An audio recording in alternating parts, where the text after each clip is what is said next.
السلام علیکم friends, welcome to کتاب نگری یوٹیوب چینل۔ کتابوں کی نگری میں خوش آمدید۔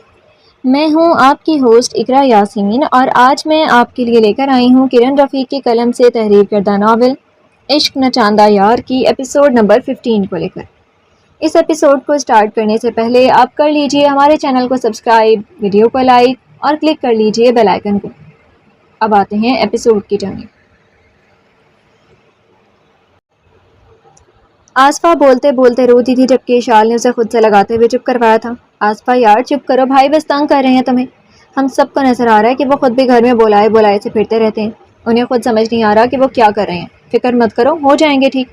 اگر تم کہتی ہو تو میں بات کروں ان سے۔ نہیں اشال، ایسا مت کرنا ورنہ وہ اور غصہ ہوں گے، آصفہ نے اسے ٹوکا۔ ہادی جو ان دونوں کے چہرے دیکھ رہا تھا اپنی معصوم آواز میں بولا، ماما ماما۔ دونوں نے بیک وقت اسے دیکھا تھا، جبکہ اشال نے اپنے دل میں حازم سے بات کرنے کا تہیہ کر لیا تھا۔ آصفہ تم بڑی ماما کو بتا دینا کہ آج میں اور تم شاپنگ پر جا رہے ہیں۔ اشال کی بیتو کی بات پر آصفہ نے ناسمجھی سے اسے دیکھا، جبکہ اشال ایک نظر اس کی شکل دیکھ کر ہادی کو اٹھا کر وہاں سے چلی گئی تھی۔ وہ نوک کیے بنا ہی حازم کے کمرے میں داخل ہوئی تھی، لیکن سامنے کے منظر نے اس کو واقعی اس کی غلطی کا احساس دلا دیا تھا، کیونکہ حازم بیڈ پر بیٹھا شرٹ چینج کر رہا تھا۔ I'm sorry، اشال جلدی سے بول کر رخ موڑ کے، جبکہ حازم کے چہرے پر بے ساختہ مسکراہٹ آئی تھی۔ اشال آ جاؤ۔ اشال سرخ پڑتے چہرے کے ساتھ ساتھ اس کے پاس آئی تھی، جبکہ حازم نے ہاتھ بڑھا کر اسے ہادی کو لیا تھا۔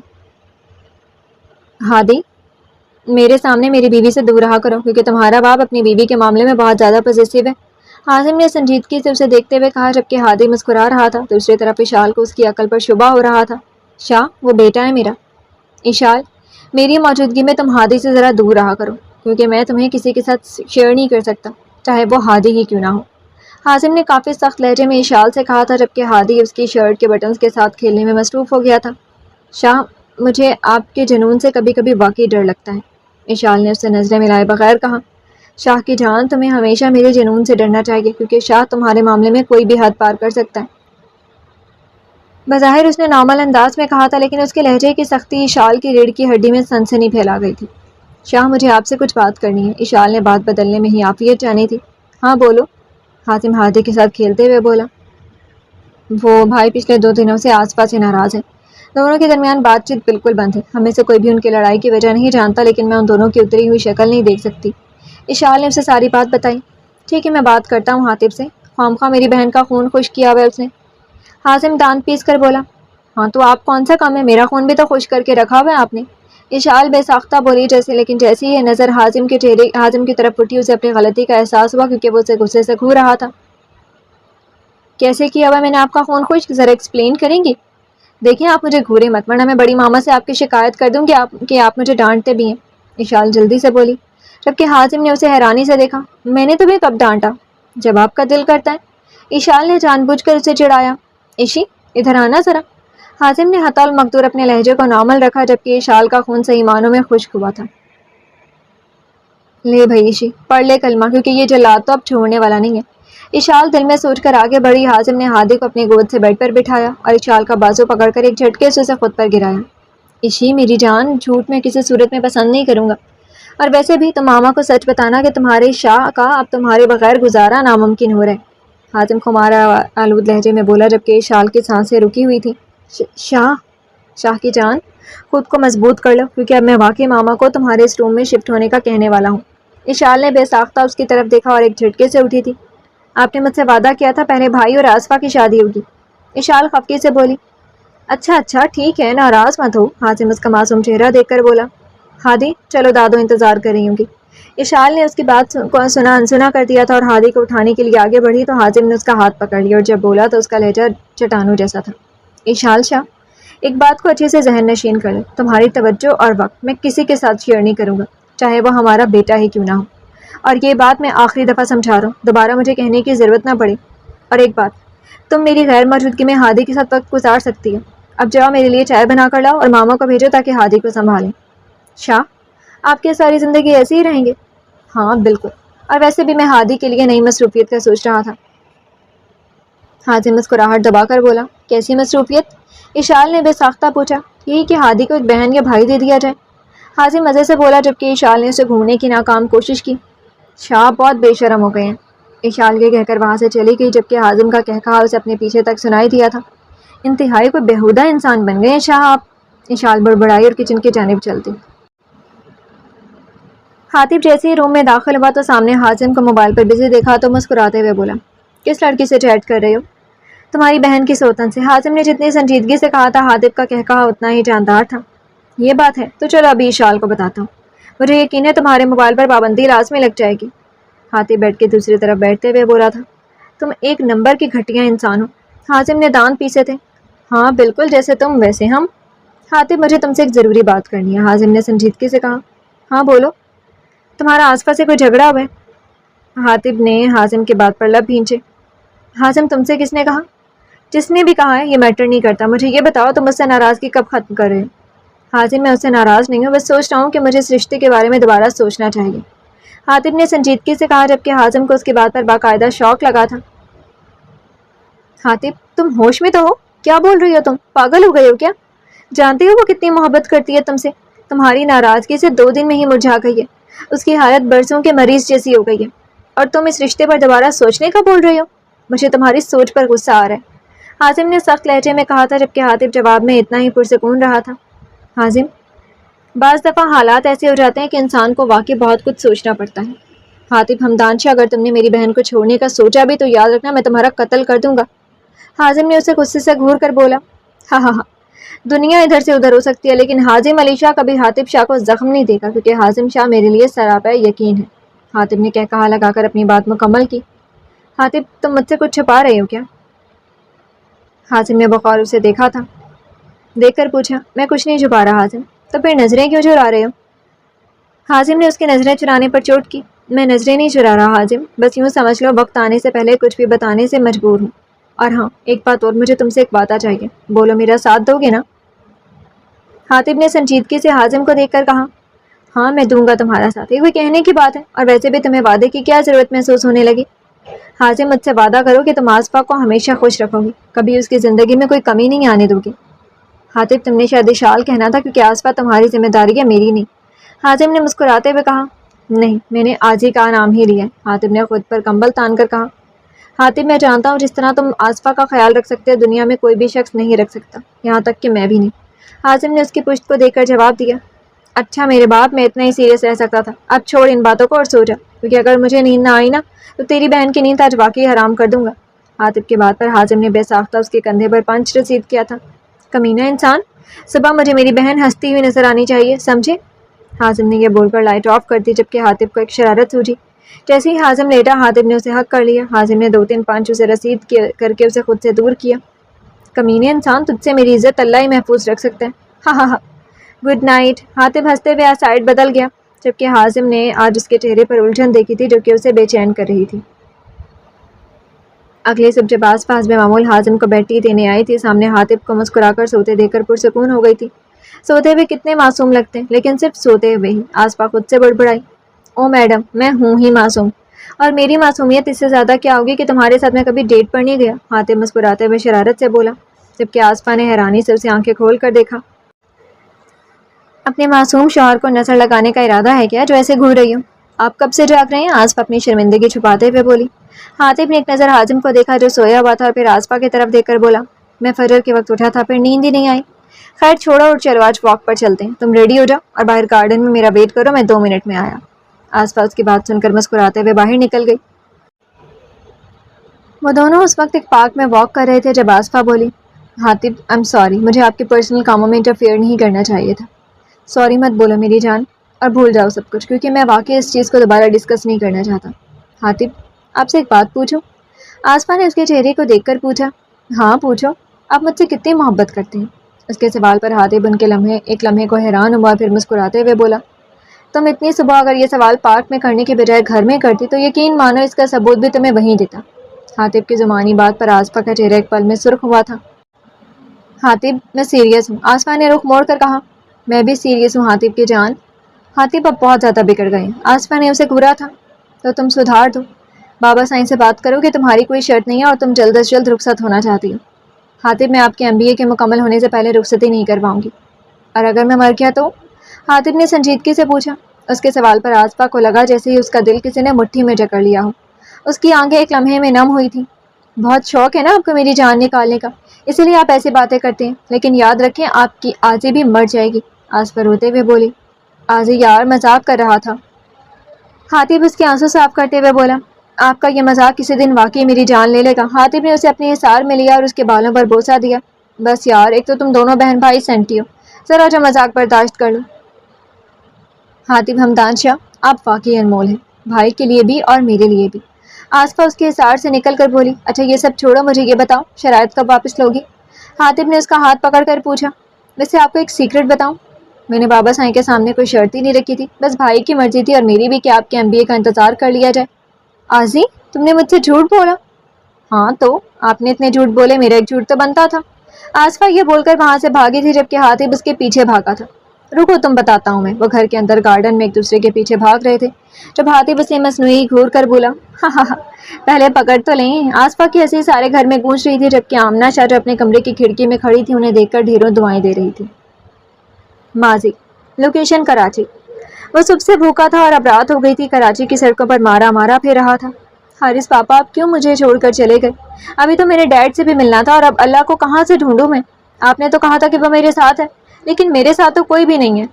ابتہاج رات کو ایک فٹ پاتھ پر بیٹھا رو رہا تھا۔ اچانک اسے محسوس ہوا کہ کوئی اسے دیکھ رہا ہے۔ اس نے اپنے ارد گرد نظر دوڑائی تو اسے سامنے ایک شخص گھور رہا تھا۔ ابتہاج نے جیسے ہی اسے دیکھا وہ شخص اس کی طرف بڑھا، لیکن ابتہاج کے دل نے خطرے کا الارم بجایا۔ ابتہاج کو اس کی آنکھوں میں وہی ہوس اور بھوک دکھائی دی جو ولیم کی نظر میں دکھی تھی۔ وہ ایک سیکنڈ ضائع کیے بنا اٹھا تھا اور اندھا دھند بھاگنا شروع کر دیا تھا۔ وہ نہیں جانتا تھا کہ وہ کہاں جائے گا، لیکن پھر سے وہ تکلیف دہ اذیت وہ برداشت نہیں کرنا چاہتا تھا۔ بھاگتے بھاگتے وہ ایک قبرستان میں پہنچا۔ اسے قبروں کے پاس پہنچ کر کافی خوف محسوس ہوا، لیکن اسے لگ رہا تھا کہ اس سے محفوظ پناہ گاہ شاید کوئی اور نہ ہو۔ وہ قبرستان میں موجود ایک درخت کے نیچے بیٹھ گیا اور اپنا سانس بحال کرنے لگا۔ جیسے ہی اس کا سانس بحال ہوا اس نے مڑ کر دیکھا، وہی شخص قبرستان میں داخل ہوا تھا۔ Oh God, please save me, Dad, please save me۔ ابتہاج نے آنسو بھری آنکھوں سے دل میں دعا مانگی۔ اسے قدموں کی آواز نزدیک سے آنی شروع ہوئی تو اس نے اپنے منہ پر دونوں ہاتھ رکھ لیے اور سانس روک دی۔ اچانک اسے اپنے پاؤں پر کچھ محسوس ہوا۔ جیسے ہی اس نے جیسے ہی اپنے پاؤں دیکھے اپنی چینخ کا گلا کھول دی۔ ایک کالے رنگ کا بچھو اس کے پاؤں کی پشت پر چڑھ رہا تھا۔ اگر وہ پاؤں جھٹکتا تو آواز اس شخص تک پہنچ جاتی، اس لیے وہ سانس روکے بیٹھا تھا۔ کچھ دیر بعد وہ شخص وہاں سے چلا گیا تو ابتہاج نے اپنا پاؤں زور سے جھٹکا، لیکن شاید دیر ہو چکی تھی اور وہ اسے کاٹ چکا تھا۔ اندھیرے کی وجہ سے وہ کچھ دیکھ نہ سکا۔ وہ بچھو کس طرف گیا ہے؟ ابتہاج کی آنکھوں سے آنسوؤں کا سیلاب نکلا تھا۔ اس کے منہ سے فقط اتنا نکلا، اللہ پلیز سیو می۔ اس نے وہاں سے اٹھنا چاہا تو درد کی شدت اتنی تھی کہ اس سے اٹھا بھی نہ گیا۔ وہ رینگنے والے انداز میں ایک قبر جہاں اسے کچھ صاف جگہ نظر آ رہی تھی بیٹھ گیا۔ ایک وقت تھا جب وہ نرم میٹرس پر سوتا تھا اور آج زندگی نے کیسی بازی پلٹی تھی کہ زمین بھی اس کے لیے تنگ ہو گئی تھی۔ ساری رات اس نے رو کر اور جاگ کر گزاری تھی۔ جیسے ہی سورج کی کرنیں نظر آنی شروع ہوئیں اس نے سوجی ہوئی سرخ آنکھوں سے ایک نظر آسمان کو دیکھنے کی ناکام کوشش کی اور پھر اپنا پاؤں دیکھا جو بہت زیادہ سوج گیا تھا اور نیلا ہو گیا تھا۔ میں کیوں ہوں زندہ؟ یہ سوال آج پہلی بار اس کے دل میں آیا تھا۔ ابھی وہ وہیں بیٹھا تھا جب ایک شخص آیا اور اس کی طرف دیکھ کر ناگواری سے بولا، اوئے لڑکے، تم یہاں پر کیا کر رہے ہو؟ کہیں نشہ تو نہیں کر رہے تھے؟ اپنی عمر دیکھو اور اپنی حرکتیں دیکھو۔ دیکھیں میرا پاؤں زخمی ہے، بس جس کی وجہ سے میں یہاں بیٹھا ہوں، میں کوئی نشہ نہیں کرتا۔ ابتہاج نم آنکھوں سے بولا، ہاں سارے نشے یہی کہتے ہیں، اور تو شکل سے چور لگ رہا ہے، چل نکل یہاں سے ورنہ میں پولیس کے حوالے کر دوں گا۔ ابتہاج کو گھور کر غصے سے بولا تھا۔ ابتہاج کراہتے ہوئے اٹھا اور درد کی ایک لہر اٹھی تھی اس کے پاؤں میں، لیکن برداشت کے علاوہ کوئی راستہ نہیں تھا۔ اس نے لب بھینچ کر آہستہ آہستہ چلنا شروع کیا اور قبرستان سے باہر آ گیا۔